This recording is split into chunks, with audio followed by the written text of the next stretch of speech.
ना moving on to the next topic जो है हमारे पास में MySQL के अंदर, दैट इज सब क्वेरीज। अब हम इसे सब क्वेरीज भी कहते हैं और कुछ कुछ टर्म्स में हम इसे नेस्टेड क्वेरी भी कहते हैं। अब नेस्टेड का सिंपली मतलब ये क्या होता है कि एक एलिमेंट के अंदर हमने यहाँ पे कोई एक दूसरा एलिमेंट मेंशन किया है। तो जिस तरीके से इफ विद इन इफ होता है, फॉर के अंदर फॉर होता है, जिस तरीके से नेस्टेड इफ काम करता है, नेस्टेड लूप काम करता है, सिमिलरली क्वेरीज को भी हम यहाँ पे नेस्टेड फॉर्म के अंदर मेंशन कर सकते हैं। तो जब एक क्वेरी के अंदर किसी दूसरी क्वेरी को मेंशन किया जाता है तो वो कहलाती है हमारी नेस्टेड क्वेरी। अब जो क्वेरी हमने पहले लिखी है यानी कि हमारी मेन क्वेरी जो है वो कहलाती है हमारी आउटर क्वेरी, और जो हमारा इनर वाला पार्ट होता है वो हमारी इनर क्वेरी कहलाती है। यहाँ पे नेस्टेड वाला जो क्वेरी है वो इनर क्वेरी कहलाएगा। अब हमेशा इनर क्वेरी पहले एग्जीक्यूट होती है और उसके बेसिस पर हमें यहाँ पे कुछ रिजल्ट मिलता है जो आउटर क्वेरी में के फॉर्मेट में डिस्प्ले होता है। अब यहाँ पे जो हमारे पास में नेस्टेड क्वेरीज है हम उन्हें मेजरली 3 कैटेगरीज के अंदर डिवाइड कर सकते हैं। देखिए सबसे पहला जो है हमारे पास में वो है सिंगल रो नेस्टेड क्वेरी, फिर है मल्टी रो नेस्टेड क्वेरी और फिर है मल्टी कॉलम नेस्टेड क्वेरी। अब इन तीनों का मतलब क्या है, जब भी हम यहाँ पे एक क्वेरी के अंदर किसी दूसरी क्वेरी को मेंशन कर रहे हैं तो जो हमारा सेकंड वाला क्वेरी होगा यानी कि जो इनर क्वेरी होगा वो हमेशा हमें सिर्फ एक value as a answer return करेगी। मतलब जो इनर क्वेरी है वो हमें सिर्फ एक single row as a answer return करेगी और फिर उसके बेसिस पे हमारी आउटर क्वेरी काम करेगी। तो जब इनर क्वेरी सिर्फ एक रो रिटर्न करती है तो उसे सिंगल रो क्वेरी कहा जाता है। नेक्स्ट कैटेगरी है हमारी मल्टी रो क्वेरी। जब हमारी इनर क्वेरी मल्टीपल रोज एक साथ रिटर्न करती है यानी कि मल्टीपल वैल्यूज हमारे पास में आ रही हैं तो वो मल्टी रो नेस्टेड क्वेरीज के अंदर फॉल करता है। सिमिलरली जो हमारी इनर क्वेरी है अगर वो मल्टीपल रोज नहीं बल्कि मल्टीपल कॉलम्स को रिटर्न करे तो फिर वो कहलाती है हमारी मल्टी कॉलम नेस्टेड क्वेरी। अभी कैसे काम करता है जब हम एग्जाम्पल कवर करेंगे तो आपको और बेटर क्लियर समझ में आएगा। देखिए सबसे पहला जो हमारे पास में क्वेश्चन आ रहा है वो ये है, list employees who are working same as Scott. अब कल मैंने आप लोगों को एक कंसेप्ट पढ़ाया था जहाँ पे हमने एक टेबल को खुद से ही ज्वाइन किया था और हमने क्वेरी को फाइंड आउट किया था। अब यहाँ पे भी हमें कुछ उसी तरीके की वर्किंग इम्प्लीमेंट करनी है। मुझे उन सारी एम्प्लॉयज की इंफॉर्मेशन को डिस्प्ले करवाना है जो स्क्वाड की तरह काम कर रहे हैं। मतलब मान लेते हैं कि स्क्वाड की जॉब जो है वो हमारे पास में एनालिस्ट है, तो अब हमारी कंपनी के अंदर बाकी जितने भी एनालिस्ट है मुझे उन सबकी इंफॉर्मेशन को डिस्प्ले करवाना है। पर यहाँ पे पहले पता तो होना चाहिए ना कि स्क्वाड की जॉब क्या है। जब तक स्क्वाड की जॉब का पता नहीं चलेगा तब तक बाकी की इंफॉर्मेशन कैसे आएगी।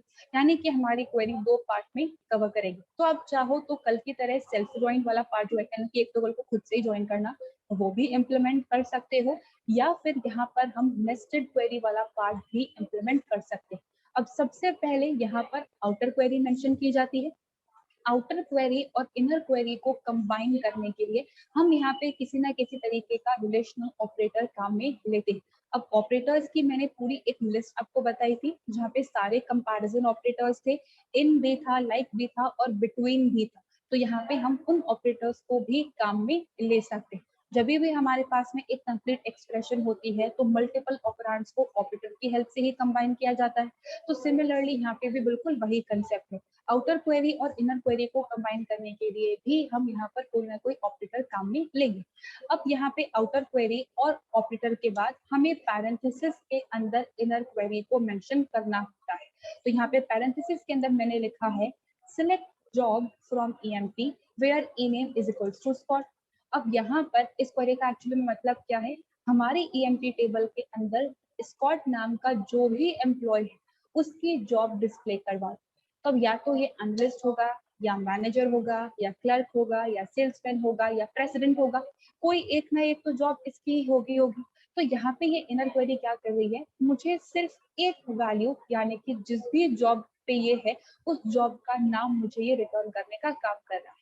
अब मान लेते हैं कि यहाँ पे स्कॉट की जॉब है एनालिस्ट, तो ये इनर क्वेरी ने क्या किया, मुझे analyst as a single value return किया है।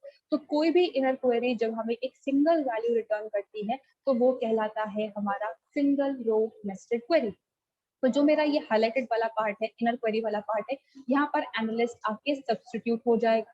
फिर हमारी आउटर क्वेरी क्या बनेगी, select asterisk from EMP where job is equals to analyst, जो इनर क्वेरी ने रिटर्न किया।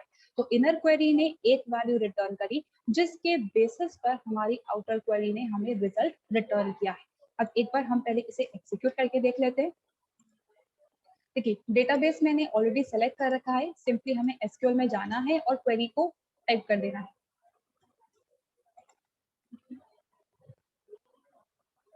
एंड गो बटन पे क्लिक। तो देखिए हमारे पास में यहाँ पर सिर्फ स्कॉट के अलावा एक ही ऐसा एम्प्लॉय है जो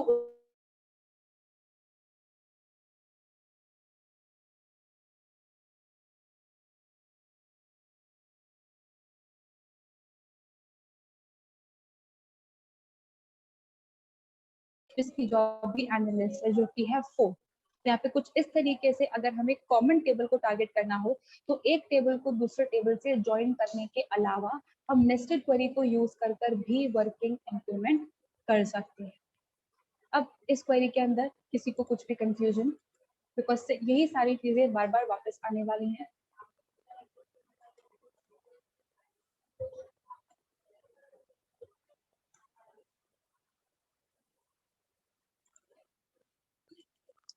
ना सेकंड क्वेरी जो है हमारे पास में, that is list employee names, list employee names of those employees who are working in sales department.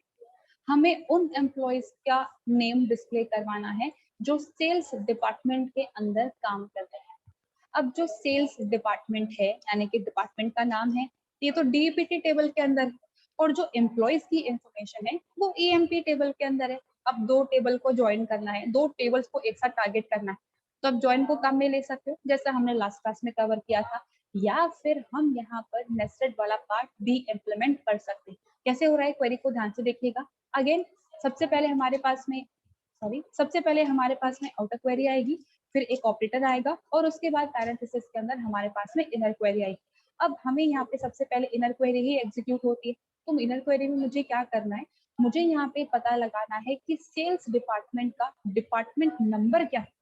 तभी तो हमें पता पड़ेगा कि डिपार्टमेंट नंबर में कौन कौन से लोग हैं, क्योंकि डीनेम जैसा कॉलम ईएमपी टेबल के अंदर नहीं, वो डीपीटी टेबल के अंदर है। तो मैंने यहाँ पे लिखा है select DPTNO from DEPT where dname is equals to sales. तो यहाँ पे डिपार्टमेंट टेबल के अंदर हमारे पास में जो डी नेम कॉलम है, उसमें जहां पे भी डी नेम की वैल्यू सेल्स है उसका डिपार्टमेंट नंबर मुझे एक्सट्रैक्ट करना है। अगेन ये एक वैल्यू हमें रिटर्न करना है। मान लेते हैं कि यहाँ पे सेल्स का डिपार्टमेंट नंबर है 30, तो हमारी आउटर क्वेरी क्या बनेगी, select ename from EMP where deptno is equals to 30। तो डिपार्टमेंट नंबर 30 में काम करने वाले जितने भी लोग होंगे उन सब के नेम हमारे पास में यहाँ आके डिस्प्ले हो जाएंगे। तो कभी भी हमें मल्टीपल टेबल्स को एक साथ टारगेट करना है तो हम नेस्टेड क्वेरी को भी यहाँ पे काम में ले सकते हैं। तो पहली वाली क्वेरी के अंदर हमने सेम टेबल को टारगेट किया था, अब यहाँ पर हमने दो अलग टेबल को टारगेट किया है। देखिए यहाँ पे मेरे पास में नेम आ गए हैं उन सारे एम्प्लॉयज के जो सेल्स डिपार्टमेंट में काम कर रहे हैं। तो सबसे पहले सेल्स डिपार्टमेंट का डिपार्टमेंट नंबर मैंने पता लगाया है और फिर उस नंबर के बेसिस पर मैंने सारे एम्प्लॉय की नेम की लिस्ट को डिस्प्ले करवाया। तो कुछ इस तरीके से मल्टीपल टेबल्स को हम नेस्टेड क्वेरी के थ्रू भी एक साथ टारगेट कर सकते हैं। Now, moving on to the next query, list employees who are managed by King। अब यहाँ पर अगर मैं किंग को किंग हमारे पास में एक एम्प्लॉय का नाम यहाँ पर किंग है। अब मुझे यहाँ पे उन सारे एम्प्लॉयज की इंफॉर्मेशन को डिस्प्ले करवाना है जो किंग के अंडर काम कर रहे हैं। अब यहाँ पे डायरेक्टली किंग के नाम को यूज करके तो वर्किंग इम्प्लीमेंट नहीं हो सकती है। अब यहाँ पर फिर कैसे काम होगा, अब यहाँ पे नेम को यूज करके वर्किंग इम्प्लीमेंट क्यों नहीं हो सकती है, क्योंकि मैनेजर नेम जैसा कोई कॉलम यहाँ पे हमारे पास में अवेलेबल नहीं। लेकिन कल मैंने आपको ज्वाइनिंग वाला पार्ट मेंशन करके बताया था, एमजीआर और ईएमपीएनओ का टर्म्स मैंने आपको बताई। तो किंग का अगर मैं ईएमपीएनओ पता कर लूं और उसे मैं एमजीआर के तौर पे यूज कर लूं तो मेरे पास में डिटेल आ जाएगी। तो यहाँ पे जो मेरी इनर क्वेरी है मैंने वहां पे लिखा है select empno from EMP where E name is equals to king. तो किंग का जो भी एम्प्लॉय आईडी होगा, मान लेते हैं यहाँ पे है हमारे पास तो किंग का एम्प्लॉय आईडी 7566, तो यहाँ पर वो वैल्यू रिटर्न हो जाएगी। अब मुझे क्या पता लगाना है, जिनका भी मैनेजर कोड 7566 है उन सबकी इंफॉर्मेशन डिस्प्ले करवा दो, मतलब वो किंग के अंडर काम कर रहे हैं। तो select asterisk from EMP where NGR is equals to 7566। तो अगेन मैंने यहाँ पे सेम टेबल को ही टारगेट किया है। सबसे पहले किंग का एम्प्लॉय कोड मैंने यहाँ पे पता लगाया है और फिर उसके बाद मैंने यहाँ पे रिकॉर्ड्स को एक्सट्रैक्ट किया है। देखिए गो बटन पर अगर हम क्लिक कर रहे हैं तो मेरे पास में 3 ऐसे एम्प्लॉय आए हैं जो 7839 से मैनेज हो रहे हैं और ये जो 7839 है ये है किंग का एम्प्लॉय कोड। अगर हम यहाँ पे EMP टेबल पे क्लिक करते हैं तो देखिए यहाँ पे ये रहा किंग और किंग का एम्प्लॉय है कोड जो है वो है 7839। तो कुछ इस तरीके से हम यहाँ पे सेम टेबल पे भी टारगेट कर सकते हैं। देखिए मैं यहाँ पे जो वर्किंग इम्प्लीमेंट कर रही हूँ वो मेरे पास में या तो एक टेबल है या दोनों टेबल है। अगर आपके डेटाबेस के अंदर 3 टेबल हो या 4 टेबल हो तो आप चारों टेबल्स को एक साथ नेस्टेड क्वेरी की हेल्प से टारगेट कर सकते हो या तीनों टेबल्स को एक साथ नेस्टेड क्वेरी की हेल्प से आप टारगेट कर सकते हो। जैसे अगर मान लीजिए तीनों टेबल्स हैं EMP, DPT एंड सैलरी और मुझे सारी इन्फॉर्मेशन प्रिंट करानी है, मुझे नेम भी चाहिए, मुझे ग्रेड भी चाहिए, मुझे डिपार्टमेंट भी चाहिए, तो यहाँ पर ज्वाइन तो हमारे पास में ऑब्वियसली अवेलेबल है। अगर ज्वाइन नहीं चाहिए तो फिर यहाँ पर नेस्टेड क्वेरी, एक क्वेरी के अंदर दूसरी क्वेरी और दूसरी क्वेरी के अंदर एक और थर्ड क्वेरी, तो मल्टीपल नेस्टिंग भी यहाँ पर हम इम्प्लीमेंट कर सकते हैं। तो आई होप जो मैंने कहा वो भी क्लियर और ये जो दोनों क्वेरीज हैं ये भी clear.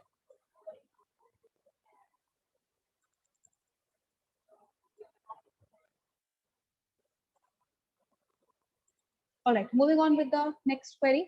So list employees who are working in New York and getting salary more than Alan. देखिए जैसे मैंने अभी आपको कहा कि यहाँ पर हम नेस्टिंग वाला पार्ट भी इम्प्लीमेंट कर सकते हैं, मल्टीपल ऑपरेटर्स को भी काम में ले सकते हैं, तो कुछ उसी तरीके का एग्जाम्पल हमारे पास में आ रहा है। अब जो क्वेश्चन है उसे आपको ध्यान से समझना है। हमें उन एम्प्लॉयज की इंफॉर्मेशन को डिस्प्ले करवाना है जो न्यूयॉर्क में काम कर रहे हैं। न्यूयॉर्क क्या है? एक लोकेशन, और लोकेशन कहाँ है? DPT टेबल के अंदर। और एम्प्लॉयज की इंफॉर्मेशन कहाँ है? EMP टेबल के अंदर। तो ये तो पहला पार्ट हो गया। तो चलिए हम यहाँ पे पता लगा सकते हैं जिसका भी लोकेशन न्यूयॉर्क है उसका डिपार्टमेंट नंबर पता लगा लो। अब डिपार्टमेंट नंबर अगर पता चल जाएगा तो एम्प्लॉयज की इंफॉर्मेशन तो आ ही जाएगी। तो सबसे पहले मैं इस पहले पार्ट को इम्प्लीमेंट करके बता रही हूँ। Select asterisk from EMP where DPTNO is equals to select DPTNO from DPT where location is equals to New York। यानी कि सबसे पहले इनर क्वेरी काम करेगी। तो यहाँ पे डिपार्टमेंट टेबल के अंदर जहाँ पे भी लोकेशन न्यूयॉर्क है उसका डिपार्टमेंट नंबर यहाँ पे रिटर्न होगा। मान लेते हैं कि यहाँ पे डिपार्टमेंट नंबर हमें रिटर्न हुआ है 20। तो हमारी आउटर क्वेरी क्या बनेगी? Select asterisk from EMP where department number is equals to 20। यानी कि जितने भी लोग न्यूयॉर्क में काम कर रहे हैं उनकी इंफॉर्मेशन हमें पता पड़ गई। ये तो है क्वेरी का पहला पार्ट। अब दूसरा पार्ट क्या है? And getting salary more than Allen. New York में तो काम कर रहे हैं लेकिन एलन से ज्यादा जिनकी सैलरी है मुझे उनको पता लगाना। अब एलन की इंफॉर्मेशन तो EMP टेबल के अंदर ही है और यहाँ पे है एंड, यानी कि मेरी न्यूयॉर्क वाली कंडीशन भी ट्रू होनी चाहिए और सैलरी वाली कंडीशन भी ट्रू होनी चाहिए। तो मल्टीपल कंडीशंस को अगर कंबाइन करना हो तो हम एंड और ऑपरेटर को ही काम में लेते हैं। तो यहाँ पे भी इस पहली कंडीशन को और दूसरी कंडीशन को कंबाइन करने के लिए मैंने एंड ऑपरेटर को ही काम में लिया है। अब अगेन क्योंकि पहले इनर क्वेरी एग्जीक्यूट होती है तो पहले इनर क्वेरी काम करेगी। Select sal from EMP where ename is equals to Allen. तो EMP टेबल के अंदर जो एलन नाम का एम्प्लॉय है उसकी सैलरी यहाँ पे रिटर्न होगी। मान लेते हैं कि यहाँ पे जो मेरे पास में एलन की सैलरी है दैट इज 2400 और यहाँ पे डिपार्टमेंट नंबर जो आया था मेरे पास में न्यूयॉर्क का दैट इज 20, राइट। तो अब मेरी आउटर क्वेरी किस तरीके से बनेगी? Select asterisk from EMP where DPTNO is equals to 20 and salary is greater than 2400। तो यहाँ पे हम मल्टीपल इनर क्वेरीज को भी काम में ले सकते हैं एंड और ऑपरेटर की हेल्प से उन्हें कंबाइन करवा के भी काम करवा सकते हैं। तो एंड में जो हमारी आउटर क्वेरी एग्जीक्यूट होगी वो कुछ इस तरीके से काम करेगी। अब एक बार हम इसे एग्जीक्यूट करके देख लेते हैं।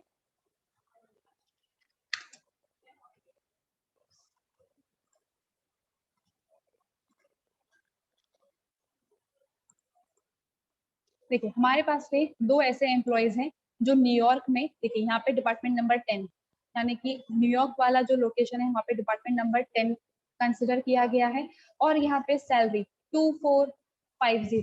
तो जिसकी भी सैलरी एलन से ज्यादा है और वो न्यूयॉर्क में काम कर रहे हैं वो है क्लार्क और किंग। तो कुछ इस तरीके से हम यहाँ पर मल्टीपल नेस्टेड क्वेरीज को काम में ले सकते हैं।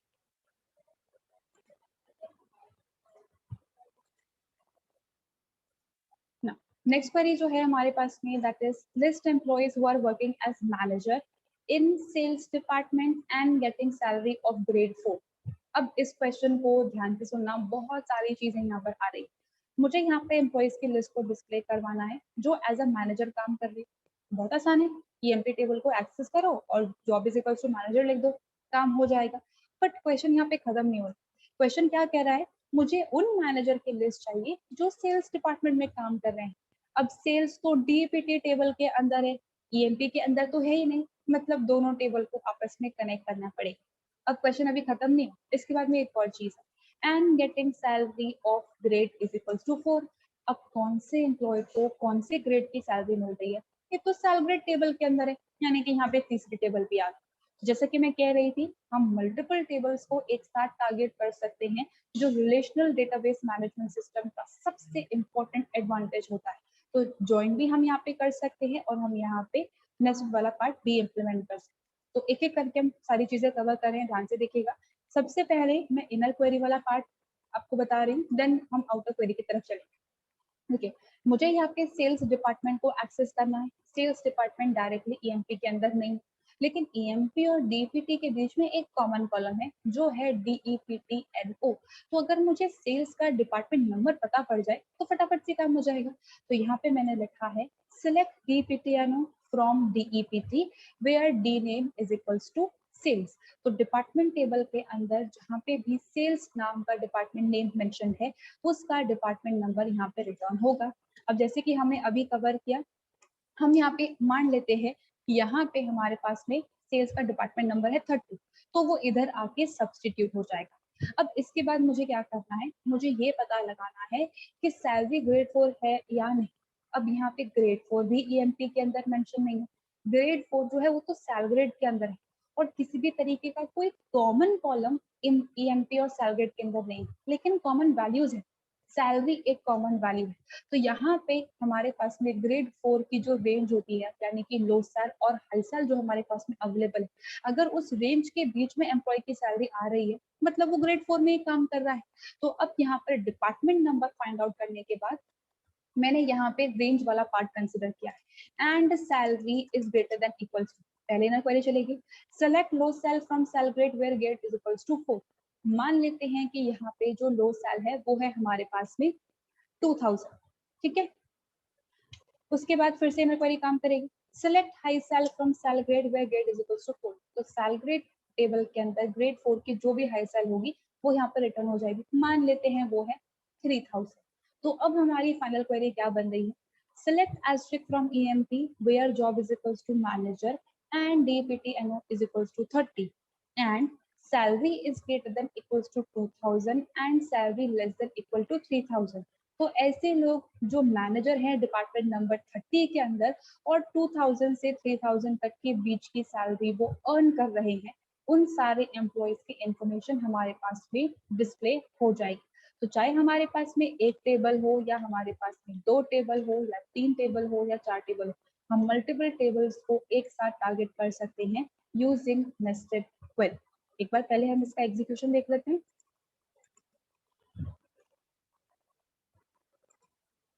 देखिए, सिर्फ एक एम्प्लॉय आया है हमारे पास में एज आउट। सिर्फ ब्लेक एक ऐसे नाम का एम्प्लॉय है जो ग्रेड 4 की सैलरी अर्न कर रहा है और डिपार्टमेंट नंबर 30 में काम कर रहा है। तो डिपार्टमेंट की इंफॉर्मेशन डीपीटी से एक्सेस करी, सैलरी की इंफॉर्मेशन ग्रेड की जो इंफॉर्मेशन है वो सैल ग्रेड से निकाला, और एम्प्लॉय की इंफॉर्मेशन है ईएमपी टेबल के अंदर। तो कुछ इस तरीके से हम मल्टीपल टेबल्स को एक साथ टारगेट कर सकते हैं। These were all the examples of single row nested query, जहाँ पे हर बार हर एक इनर क्वेरी ने हमें एक वैल्यू ही एज अ आंसर रिटर्न करी। इस क्वेरी के अंदर किसी को कुछ भी कंफ्यूजन?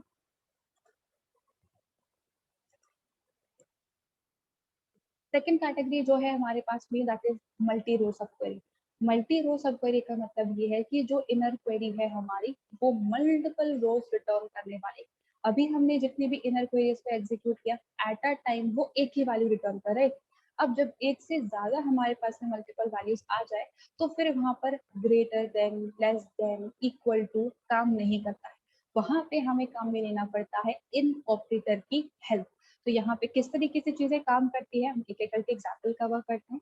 देखिए सबसे पहला जो क्वेश्चन है वो ये है, list departments in which at least one employee is working. अब ये सिमिलर टाइप की चीज हमने एग्रीगेट फंक्शन को यूज करके भी इम्प्लीमेंट करी, लेकिन क्यों मैं यहाँ पे ग्रुप बनाऊं और फिर काउंट करूं, जब सिंपली काम हो सकता है तो थ्री डिफरेंट फंक्शंस को क्यों काम लेना। तो सबसे पहले मुझे यहाँ पे क्या करना पड़ेगा, पहले मुझे यहाँ पे पता लगाना पड़ेगा कि मेरे ईएमपी टेबल के अंदर कितने कितने डिपार्टमेंट्स। यही चीज हमने ग्रुप बाय भी करी थी। मैंने ईएमपी टेबल के जितने भी डिपार्टमेंट्स है उनका ग्रुप बना लिया था। तो 10 का ग्रुप बन गया, 20 का ग्रुप बन गया और 30 का ग्रुप बन गया। अब उनका फिर मैंने काउंट एस्ट्रिक किया था, तो सारे एम्प्लॉयज के काउंट आ गया था डिपार्टमेंट वाइज। अब मुझे यहाँ पे सारा काउंट नहीं चाहिए, मुझे यहाँ पे सिर्फ उन डिपार्टमेंट्स की इंफॉर्मेशन डिस्प्ले करवानी है जहाँ पे एटलीस्ट एक ना एक एम्प्लॉय तो काम कर ही रहा, यानी कि इनडायरेक्टली हमें डिपार्टमेंट की इंफॉर्मेशन तो चाहिए ही चाहिए। तो सबसे पहले यहाँ पे अगेन इनर क्वेरी ही एग्जीक्यूट होती है। तो सेलेक्ट dptno फ्रॉम emp। अब यहाँ पे dptno के अंदर 10 है, 20 है और 30 है, तो ये तीन वैल्यूज एक साथ हमें रिटर्न करेगी। तो जब भी मल्टीपल वैल्यूज एक साथ आ रही है तो मल्टीपल वैल्यूज को एक साथ greater than, less than, equal to से हम कंपेयर नहीं करवाते, हमें काम में लेना पड़ता है कोई और तरीके का ऑपरेटर जो कहलाता है इन। अब यहाँ पे इनको हम तब काम में लेते हैं जब हमारे पास में मल्टीपल और जैसी सिचुएशन आ रही है। तो यहाँ पे मल्टीपल और सिचुएशन ही है, मुझे तीन डिपार्टमेंट्स को कंसिडर करना है। तो where dptno is equals to 10 और dptno is equals to 20 और dptno is equals to 30, multiple और आ रहे हैं, मतलब यहाँ पे हम इनको काम में ले सकते हैं। अब चाहिए मुझे डिपार्टमेंट की इंफॉर्मेशन, तो select asterisk from DEPT where dptno in 10, 20, 30। तो यहाँ पे डिपार्टमेंट जो टेबल है उसके अंदर डिपार्टमेंट नंबर 10, 20 और 30 जो तीनों डिपार्टमेंट्स है उनकी सारी इंफॉर्मेशन आ जाएगी। मतलब मेरे पास में ऐसे डिपार्टमेंट की इंफॉर्मेशन आ गई है जिसमें कम से कम कोई ना कोई एम्प्लॉय काम कर रहा है। तो कुछ इस तरीके से यहाँ पे हमारे पास में डेटा आएगा। अगर हम इस क्वेरी को एग्जीक्यूट करते हैं तो वैसे तो हमारे डिपार्टमेंट टेबल के अंदर 4 डिपार्टमेंट्स हैं, 10, 20, 30, 40, लेकिन ईएमपी के अंदर 40 के रिकॉर्ड को होल्ड करने वाला कोई भी एम्प्लॉय नहीं, तो इसलिए सिर्फ 3 डिपार्टमेंट्स ही हमें मिलेंगे एज अ आउटपुट। कुछ इस तरीके से ये क्वेरी काम करेगी। पहले दो और क्वेरीज भी देख लेते हैं। नेक्स्ट है list departments in which no employees is working. पहले वाले क्वेश्चन का जस्ट रिवर्स। पहले मैंने पता लगाया था कि ऐसा डिपार्टमेंट बताओ जहाँ पे कम से कम कोई ना कोई तो काम कर ही रहा है। अब क्वेश्चन ये आ रहा है ऐसे डिपार्टमेंट की इंफॉर्मेशन बताओ जहाँ पे कोई भी काम नहीं कर रहा, एक भी एम्प्लॉय काम नहीं कर रहा। अगेन पता तो लगाना ही पड़ेगा ना कि एम्प्लॉय कौन कौन से डिपार्टमेंट में है। तो select dptno from emp। Again तीन वैल्यूज रिटर्न करेगा, 10, 20 एंड 30। आउटर क्वेरी क्या है, select asterisk from emp where dptno not in 10, 20 and 30। तो जो भी डिपार्टमेंट्स 10, 20 या 30 नहीं है उनके अलावा जो बचा हुआ डेटा है वो मुझे रिटर्न कर दो। नॉट क्या करता है, स्टेट को रिवर्स करने का काम करता है, और इन मतलब इन तीनों वैल्यूज के अलावा अब जो बचा हुआ डेटा है वो प्रिंट करवा दो। तो अगर हम इस क्वेरी को एग्जीक्यूट करेंगे तो हमारे पास में यहाँ पर फोर्थ डिपार्टमेंट की इंफॉर्मेशन आएगी, that is the operations department. देखिए लास्ट डिपार्टमेंट की इंफॉर्मेशन आ गई, ये एक ऐसा डिपार्टमेंट है जहाँ पर कोई भी काम नहीं कर रहा। Now, last query of this category, display details of those employees who are getting maximum salary in their departments। अब सिमिलर टाइप की वर्किंग हमने ग्रुप बाय हैविंग से भी इम्प्लीमेंट करी थी। पहले हमने डिपार्टमेंट का ग्रुप बनाया और फिर ग्रुप वाइज हमने मैक्सिमम सैलरी कैलकुलेट करी थी यूजिंग मैक्स फंक्शन। अब यहाँ पर कुछ उसी तरीके की इंफॉर्मेशन हम इम्प्लीमेंट करने वाले हैं। अब यहाँ पर गड़बड़ क्या है, गड़बड़ ये है कि मेरे पास में 3 डिपार्टमेंट है और तीनों की मैक्सिमम सैलरी चाहिए। तो यहाँ पर मैं एक तरीका ये कर सकती हूँ कि एक एक करके एक्सेस करूँ, where dptno is equals to 20 कर दूँ और फिर मैक्स सेल निकालूँ। 3 क्वेरी फायर करनी पड़ेगी, बड़ा कॉम्प्लिकेटेड सा प्रोसेस, एक ही क्वेरी में सारी चीजें मेंशन करनी पड़ेगी। तो सबसे पहले तो मुझे यहाँ पर क्या करना पड़ेगा, डिपार्टमेंट्स की मैक्सिमम सैलरी निकालनी है और फिर मैक्सिमम सैलरी होल्ड करने वाले जो एम्प्लॉयज है मुझे उन्हें डिस्प्ले करवाना है। तो select max sal from emp group by deptno। तो emp टेबल के अंदर जितने भी डिपार्टमेंट है उनका बनेगा पहले ग्रुप, 10 का ग्रुप, 20 का ग्रुप, 30 का ग्रुप, 10 की मैक्सिमम सैलरी, 20 की मैक्सिमम सैलरी और 30 की मैक्सिमम सैलरी यहाँ पे रिटर्न होगी, यानी कि 3 वैल्यूज यहाँ पे रिटर्न होगी। अब इन 3 वैल्यूज से मैच करता हुआ अगर किसी का सैलरी आ रहा है तो मतलब वो मेरा मैक्सिमम अर्निंग एम्प्लॉय है और उस एम्प्लॉय की इंफॉर्मेशन को मुझे डिस्प्ले करवाना है। तो select asterisk from EMP where sal in, तो जिस भी एम्प्लॉय की सैलरी इस मैक्सिमम सैलरी से मैच कर रही है उन एम्प्लॉयज की सारी इंफॉर्मेशन को डिस्प्ले करवा दो। तो कुछ इस तरीके से हम यहाँ पे वर्किंग इम्प्लीमेंट कर सकते हैं। एक बार इसे एग्जीक्यूट करके देख लेते हैं। देखिए 4 एम्प्लॉयज मेरे पास में ऐसे हैं जो मैक्सिमम सैलरी अर्न कर रहे हैं। अब मैक्सिमम सैलरी कैसे, डिपार्टमेंट नंबर 20 में जो मैक्सिमम सैलरी है वो है 3000 और 2 एम्प्लॉयज 3000 अर्न कर रहे हैं। डिपार्टमेंट नंबर 10 के मैक्सिमम सैलरी है 5000 जो किंग अर्न कर रहा है। डिपार्टमेंट नंबर 30 की जो मैक्सिमम सैलरी है दैट इज 9500 जो कि जेम्स अर्न कर रहा है। तो हर डिपार्टमेंट की मैक्सिमम अर्निंग सैलरी वाले जो एम्प्लॉयज हैं मुझे उनकी इंफॉर्मेशन यहाँ पे रिटर्न करवानी थी। तो पहले मैक्सिमम सैलरी क्या है वो पता लगाएंगे और फिर उसके बेसिस पे एम्प्लॉयज की इंफॉर्मेशन को डिस्प्ले करवाएंगे। अब इन तीनों क्वेरीज के अंदर किसी को कुछ भी कंफ्यूजन?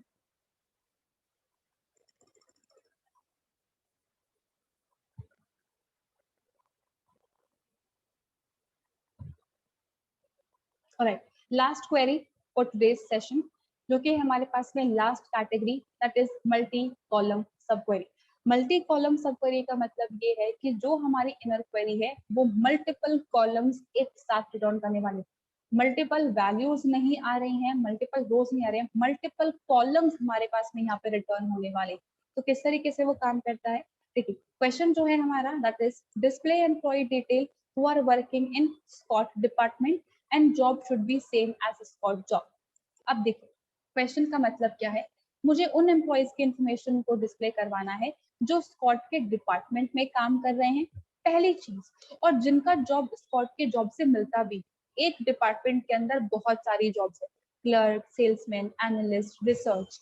अब डिपार्टमेंट भी स्कॉट के जैसा होना चाहिए और जॉब भी स्कॉट के जैसी होनी चाहिए। तो यहाँ पर मुझे दो चीजों के बारे में पता लगाना है, that is the job and the department number.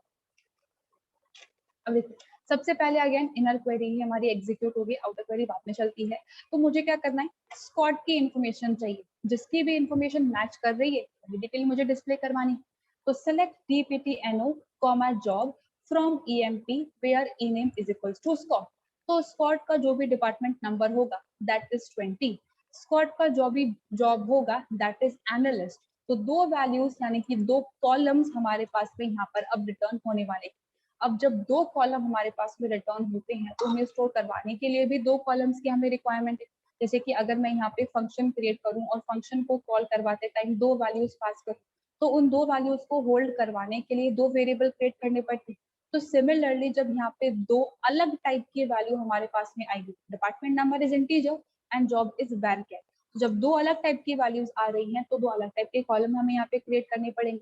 तो जिसका भी डिपार्टमेंट नंबर 20 है और जिसका भी डिपार्टमेंट नंबर एनालिस्ट है, सॉरी जिसका भी जॉब एनालिस्ट है, मुझे उन सबको डिस्प्ले करवाना है। तो select asterisk from EMP where, अब यहाँ पे पैरेंथेसिस के अंदर मुझे यहाँ पे उन सारे कॉलम्स को मेंशन करना है जिनकी वैल्यू मैं मैच करवाना चाहती हूँ। वेयर पैरेंथेसिस में DPTNO कॉमा जॉब। तो मैंने यहाँ पे जो कॉलम का नाम पहले लिखा होगा उस कॉलम की वैल्यू इधर आके स्टोर हो जाएगी और जिस कॉलम का नाम मैंने बाद में लिखा होगा उस कॉलम की वैल्यू बाद में आके स्टोर हो जाएगी। तो ये सीक्वेंस आपको ध्यान रखना है। अगर आप इनके सीक्वेंस को इंटरचेंज कर दोगे, पहले कुछ और बाद में कुछ और, तो रन टाइम पर एरर आएगी। इंटीजर वैल्यू इंटीजर कॉलम में ही जाती है, वैरचर वैल्यू वैरचर कॉलम में ही जाती है। तो अब यहाँ पर स्कॉट का जो भी डिपार्टमेंट नंबर है वो इधर आके सब्स्टिट्यूट हो गया है और जो भी जॉब है वो इधर आके सब्स्टिट्यूट हो गया। तो select asterisk from EMP where DPTNO is equals to 20 and job is equals to analyst. कुछ इस तरीके का क्वेरी हमारे पास में बनने वाला है। देखिए अगर हम यहाँ पर एग्जीक्यूट करते हैं इस क्वेरी को,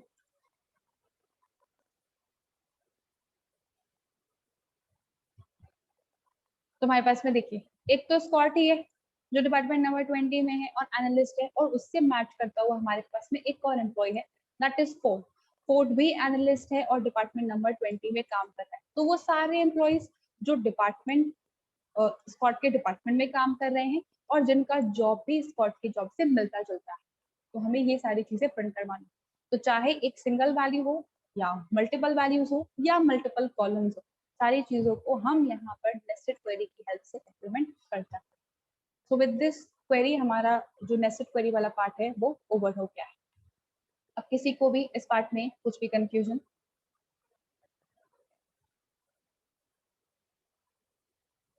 ऑलराइट गाइस, सिंस ये टॉपिक हमारा ओवर हो गया है तो इसके क्वेश्चंस बाय इवनिंग मैं अपलोड कर दूंगी, एक बार आप लोग ट्राई करके देखना। प्रॉब्लम आता है तो नेक्स्ट सेशन जब भी होगा हमारा आप तब मुझसे पूछना, ठीक है? आज के लिए फिर इतना ही रखते हैं। Thank you everyone.